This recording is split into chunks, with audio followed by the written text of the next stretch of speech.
Welcome to the thrilling world of Security Squawk, where we explore cybersecurity.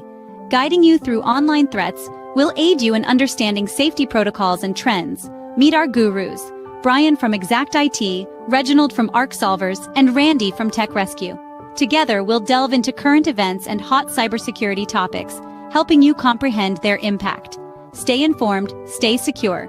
Security Squawk, the business of cybersecurity. Buckle up, let's dive in.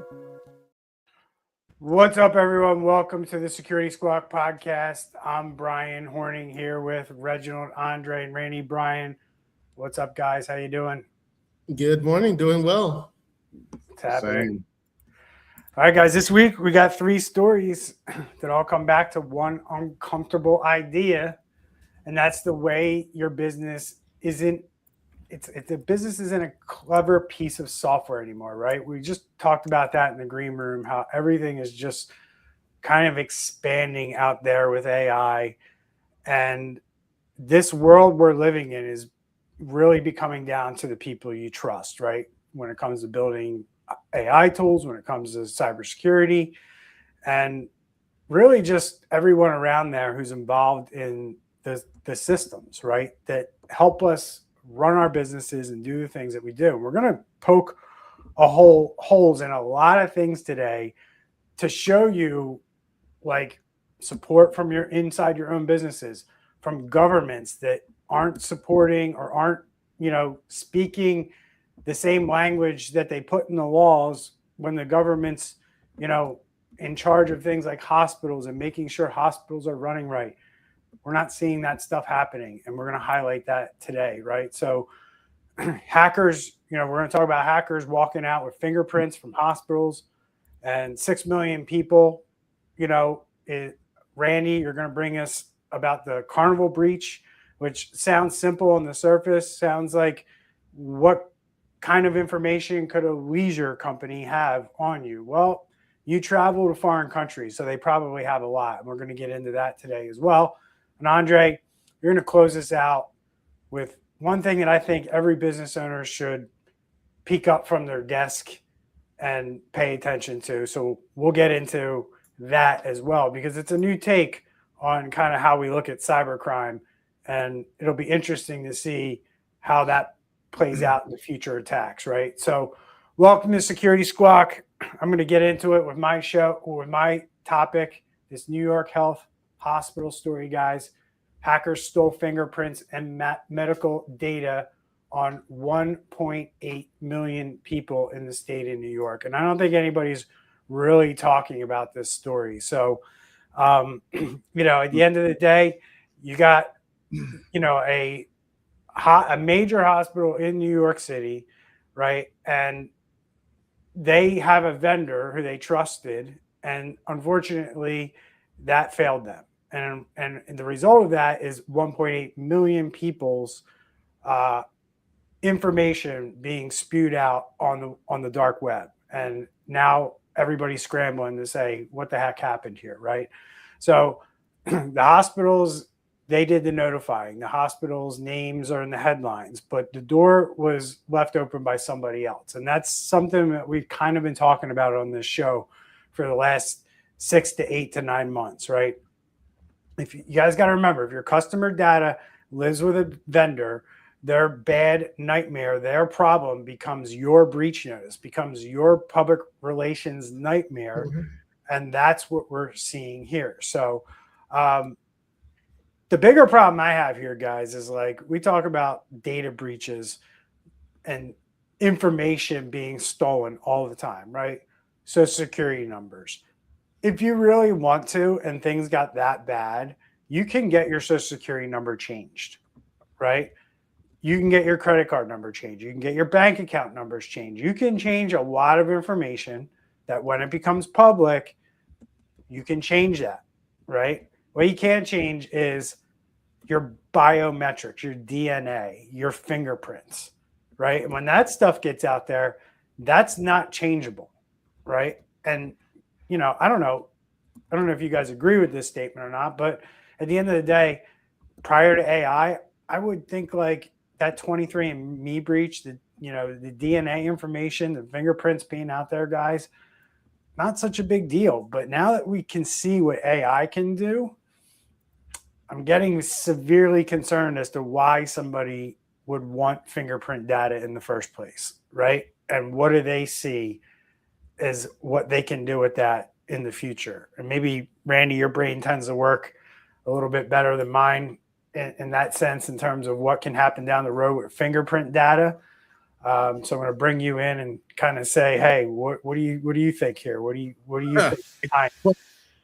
This one kind of makes me, it upsets me as soon as you started reading it and we started thinking about it, because why do they have fingerprint data stored on the servers? The fingerprint data should be where it's used, and then that authenticates who you are, but it should authenticate who you are with something on your device that then sends back to the server where all this stuff was leaked. That sends that back. That shouldn't be stored by the government, shouldn't be stored by hospitals or whatever. There's ways to do this where it doesn't have to get leaked. And this kind of data needs to always be treated like you got to ask your question, what would happen if all of this got leaked? And so then it shouldn't be handled in such a way that it can. So this is very disconcerting that they stored them like this. You know, they could have even encrypted them, take your fingerprint, do some kind of, hash or something like that with some kind of salt on their side or whatever, where they make it unique to you but anonymous and useless out in the world. And that's not what they did. So very disconcerting. That's my thoughts. The other Bryan. disturbing thing about this is New York's public hospital system, right? This isn't private hospital. And again, it goes back to my opening where I'm like, hey, look, the government's out here saying like, got to do this, got to do that, cybersecurity, compliance, regulations. Yet we find our government getting hacked all the time. Like, how do you expect private businesses, private industry, private nonprofits to listen to the government when the government doesn't eat their own dog food? Yeah. Any thoughts there, Andre? No, I mean, I just kind of want to go back to how we're talking about why did they have this information for so long? If you ever go to the TSA checkout line, they take a picture. Now, if we want to believe it, that's another thing, but they take your picture, but they tell you it's only to quickly check the date, it just basically says it's temporary. It's going to be deleted that same day. So if I'm an employee of a hospital, I understand. Let's do a background check to make sure that, I'm not pretending to be somebody or a criminal record or whatever that case is. But the hospital should have had an agreement with this third-party vendor, because we're talking about the hospital, but it's a third-party vendor. If I was a hospital, I would have said this is the vendor. Like, I would have put them on blast as well and say, hey, don't just talk about me. We hired this company to do this, and we trusted them with the data. So, but if you are a company that is doing fingerprint, and what company for the most part doesn't, right? You hire a third party to do that. You now need to look at those terms and conditions to say, look, when I'm done with it, when we're done and you verify that this person is hireable, you need to delete it within 7 days. And in addition to that, are they selling the data? Like, why have all of this information for all this time?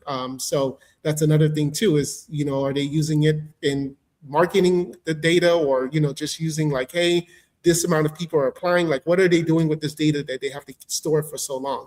So this vendor really needs to be put on blast as well, because it's not it's the hospital's responsibility, but not necessarily their fault, I would say. Yep. And at the end of the day, I mean, two things that I want to point out about this. I'll say it again. We have no idea what they're going to do with this fingerprint data in 5 years. One other odd detail that I found as I was researching this, guys, is along with those fingerprint images, precise geolocation data was also embedded in those, right? So most people think it came from location tags baked into like when they hit when they registered their finger, things like that. When they hit the machine, like when that image is taken, it also knows where in the world that device was when that finger was put on that sensor to read that fingerprint, right? And this is something, like, the reason I say this is because, like, this happens a lot where data gets created and maybe the company doesn't understand fully what's in that data set, right? The hospital has said they didn't realize they were holding geolocation information along with the fingerprint data.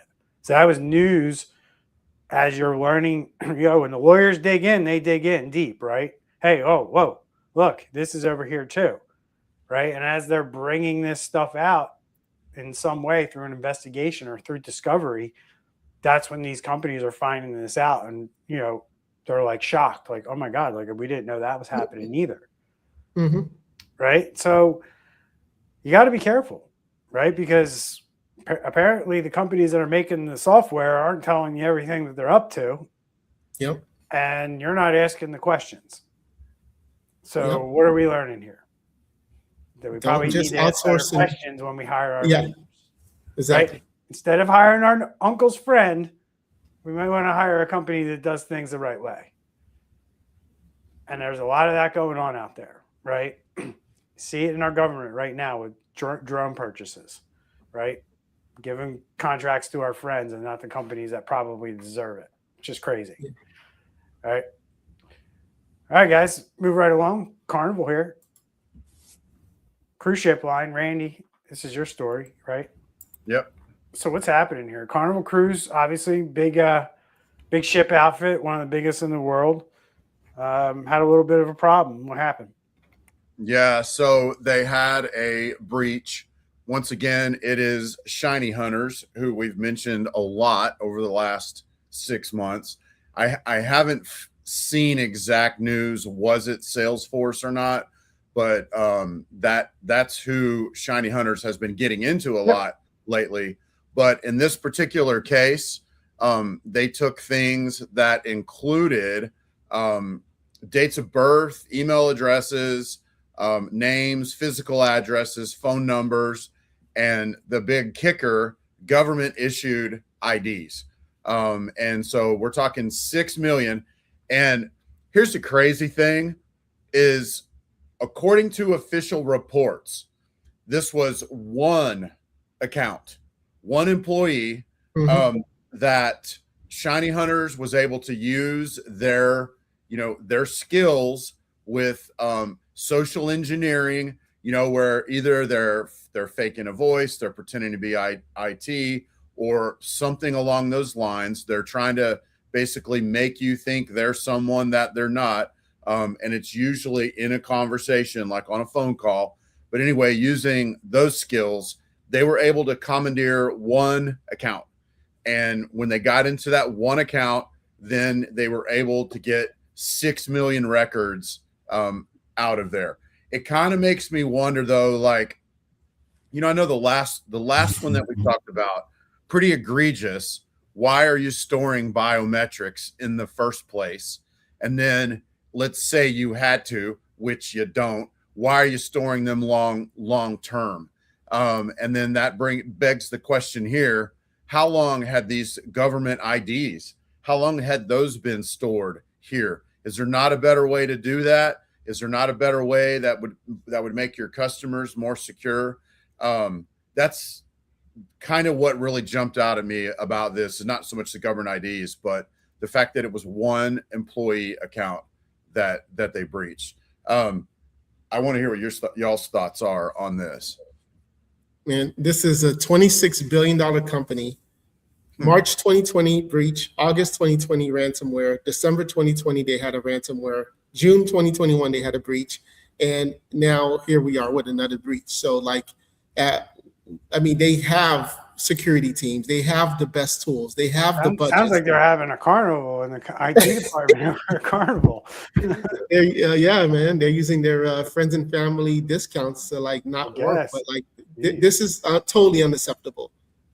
Yeah.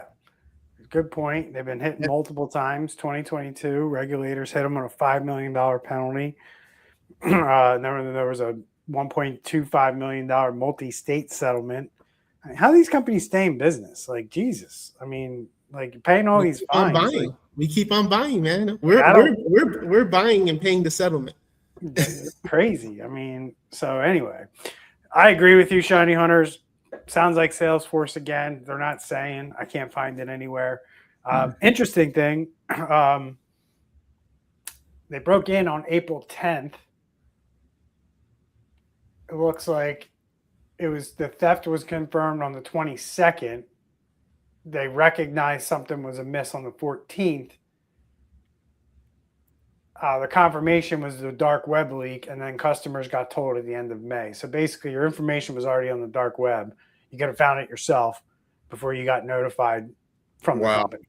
Yeah. So, it's just not good that it's playing out that way, folks. Like that's why Randy has that reaction, right? It's not good that we're able to go out and get, information that's public to us, that a company should be well ahead of this. Like, hey, this happened. Your information could be exposed. You're talking almost 2 months where people's information was exposed. And a lot can happen in that 2 months with those people getting scammed by the people who have this information, which is anybody who wants to go in the dark web and get it. Yep. It's public. Crazy. Mm-hmm. Wow. And we just dealt yesterday with a physical fraud where somebody's government ID was most likely known by the bad guys, and then they basically pretended to be government officials and were saying there was a back penalty on something that was owed, and trying to get the people to go drop money off at a Dropbox, cash only. Literally, their ID could have been leaked through this, because I know they like to travel and stuff. They've probably been on a cruise. Literally could have been leaked through here, and didn't involve any kind of cybersecurity or anything like that. It was just a straight up fraud over the phone. But still, they got suspicious and said, "Well, let me call my lawyer." And then they're like, "Okay, put them on hold," and blah blah blah. They never came back. I'm just gonna the 6 million people, right? Yes.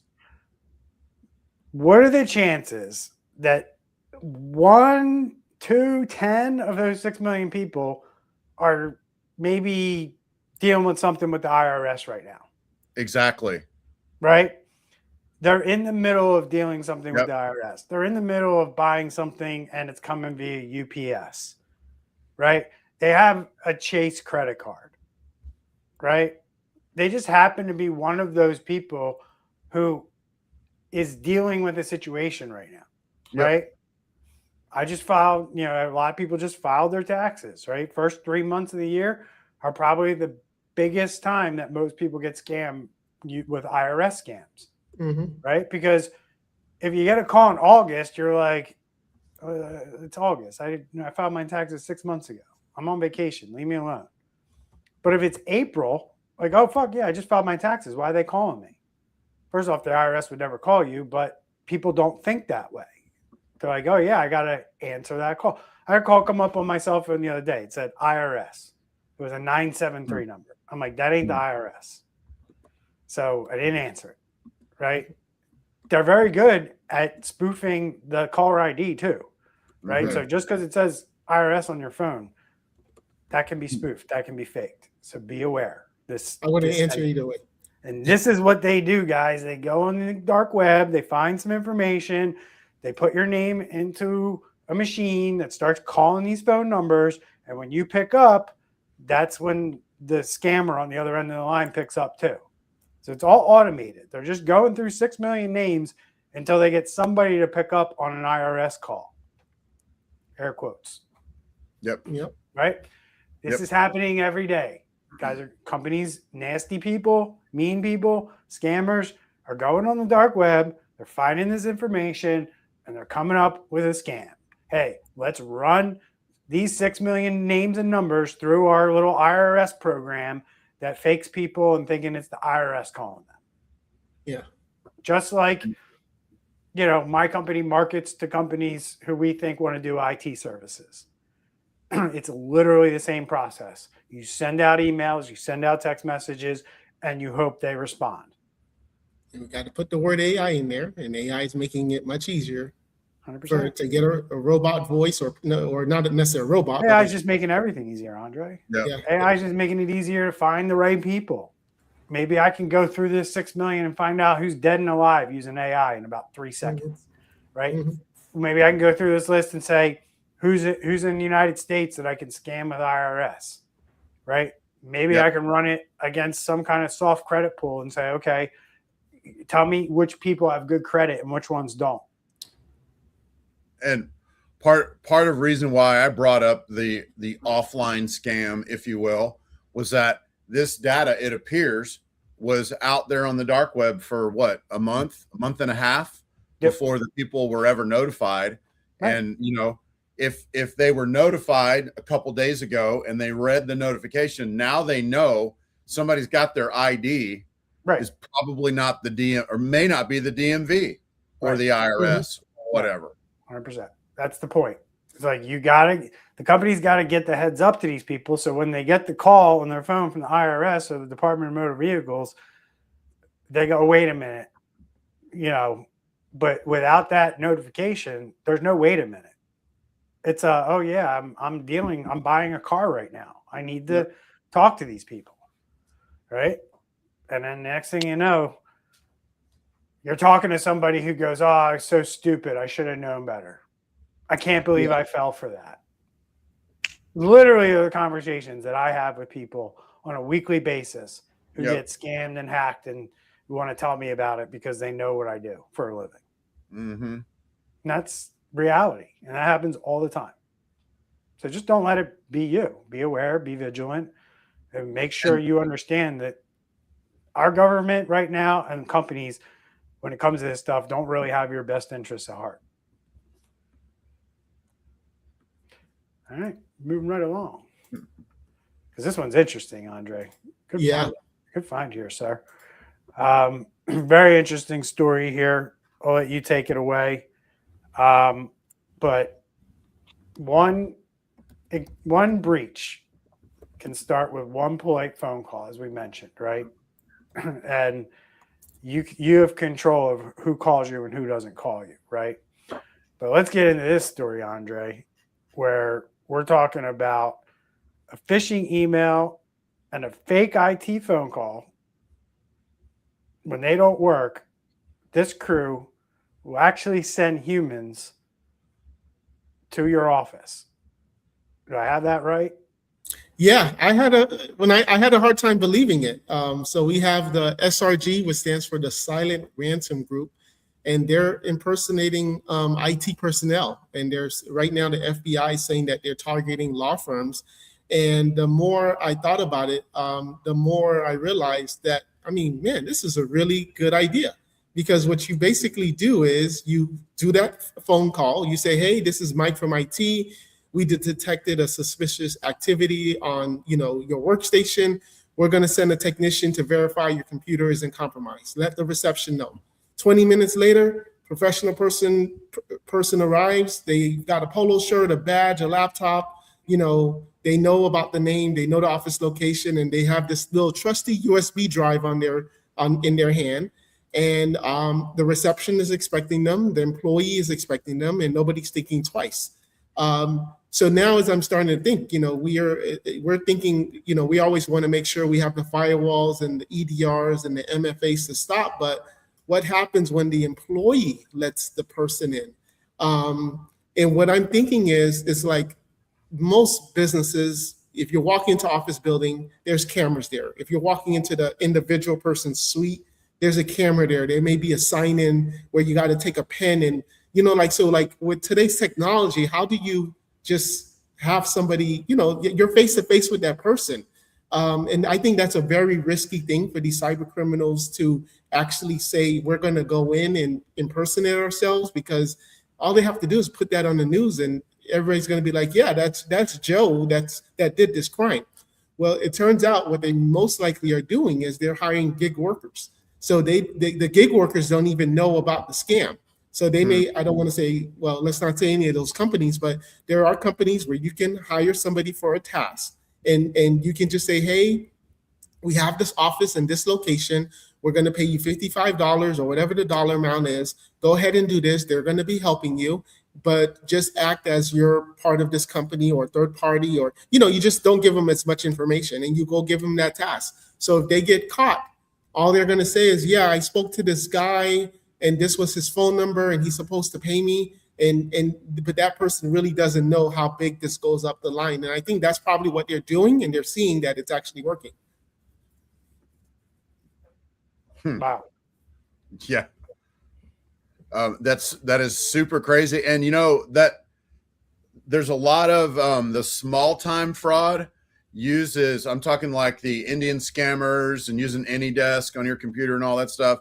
A lot of that on this side of the pond relies on those gig workers to go pick up packages, take them here, take them there.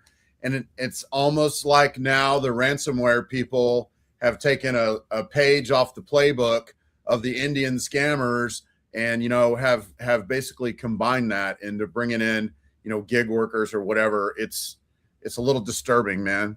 Thanks for walking us through that. Yeah. So just a little bit on the group behind this, right? They're Russian linked, and they've been doing this as far as the FBI knows. They've been doing this to U.S. law firms for about 3 years now. Wow. And it's only been the remote scam. Like, hey, we're here. We're from IT. We're the call-in ones, and we've covered that on the show before, right?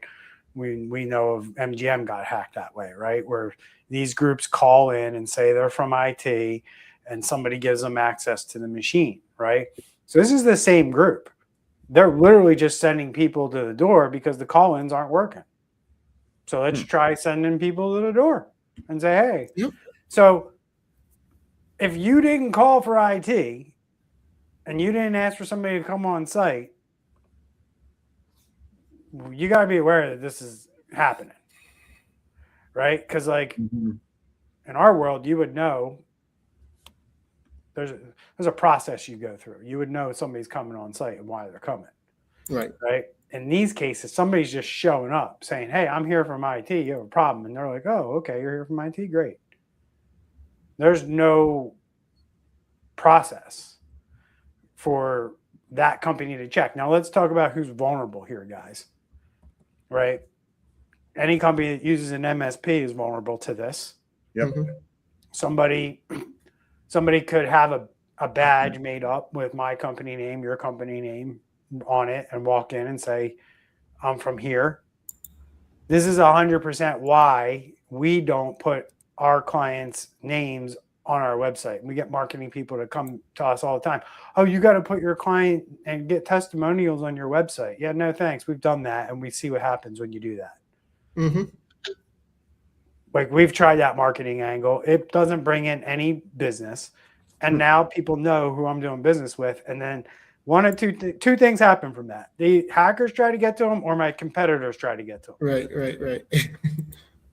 But ain't nobody going on my website saying like, oh, let's do business with them because there's Joe from ABC company singing their praises.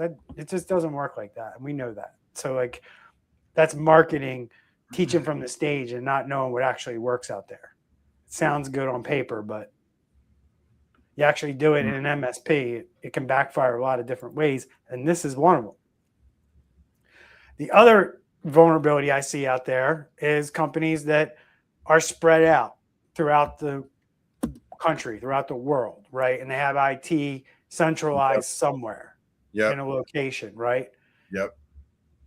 And you just don't know the IT people and how the process works, right? So you're just Sally who works at the front desk, and this dude just walked in and he's got a badge of the company saying he's in IT. Does she know to call and check and make sure, or is she just supposed to let him walk through the door? Well, she's never been trained. what to do, she's going to do whatever she decides is right. And she doesn't think she's doing anything wrong. Now, it depends on the personality. You got a really nice lady there who likes to help people out, probably going to let the guy go through. You got a hawk who's like skeptical of everything. She might be asking questions like, who are you? And you're not getting past here. Right.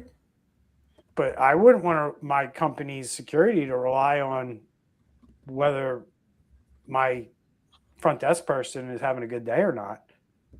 Right. And that's really the risk I see. You guys see any other risks besides those two? Those are the two major ones, right? Go ahead. Yeah. So the USB, that should always be blocked by default. But even now, even newer laptops, or if you have a Mac, I guess, right, Randy? I don't think they even come with USBs anymore. So, okay, fine. No USB port. That catches the guy off guard. He just goes to a website, a tiny link, and then he types that in and downloads it. So even if you don't have the USB, they can still get into that. So I just wanted to mention that as well. Yeah, because this particular scam requires somebody putting something in, right? Mm-hmm. And that's what these guys also rely on as part of this. Like if your systems are locked down, like Andre's describing, harder for them to pull this off, right? If your systems are locked down, meaning like somebody gets up from their seat and then a minute later that screen locks, right. It's going to be a lot harder for these guys to do what they do because they got to be able to log into a system. Yep. They can't log into a system. Their next best option is to stick a flash drive in there and hope your computer, reads that or does something with that when they plug it in, right? If you can block all that stuff, you remove any chance of these guys being successful, even if they walk past the front desk person. Yeah, and I know we got to wrap up, but one more thing was your government is next on this list because governments typically have to bid out for the smaller cities and things like that. They use MSPs and they have to bid out these MSPs, and all of that is public record as far as who that MSP is. And a lot of times because I've done it before, the MSP has to also list their top clients or clients in similar aspects. So that MSP is now putting in public records who are their clients. And a lot of times you'll have 10 MSPs go for this one bid. So I just thought about it now. I one time submitted an application for a municipality, and I had to put some of my top clients on there as far as references and stuff like that. So that's going to be another way that these guys are going to do that, especially if these governments have portals. AI can just read these portals, grab the information it needs, and it's got it. Yep. All right, cool. Different angles, different ways this stuff can all play out, guys. 3 stories, 1 thread. Hospital that got robbed because a vendor trusted got robbed first. And then a cruise line that lost 6 million people's information because one employee trusted the wrong phone call. And then a crew of criminals walked straight into a law firm because someone trusted the face that said, I'm with IT. None of these were genius hacks. None of them were sophisticated. They were trust gone wrong, right? Given to the wrong vendor, the wrong caller, the wrong visitor, right? So the takeaway for executives this week that I want them to walk away with isn't to trust no one. It's to build one habit into your business, which is verify trust every time it matters and know exactly who's holding the data that can't be replaced. That is what executives need to start looking at when it comes to their data in their business in 2026. And we're failing to do it. And because we're failing to look at where the important data is and protect it at all costs, we just have massive amounts of stories to come onto this show with. So that's Security Squawk for this week. If this show is worth your time, please support us over at buymeacoffee.com/Security Squawk. We have every episode on our website, securitysquawk.com. You can also find us on YouTube, Facebook, everywhere. If you happen to find us on those platforms, subscribe wherever you tune into us at. We do the audio version on Apple, Spotify as well. So if you got 30 seconds, just hit the thumbs up, leave us a review. Reviews are how other business owners find this show. I'm Bryan. here with Randy and Andre. We thank you. We'll see everybody next week. Stay safe out there. Take care. Take care. Bye, everybody.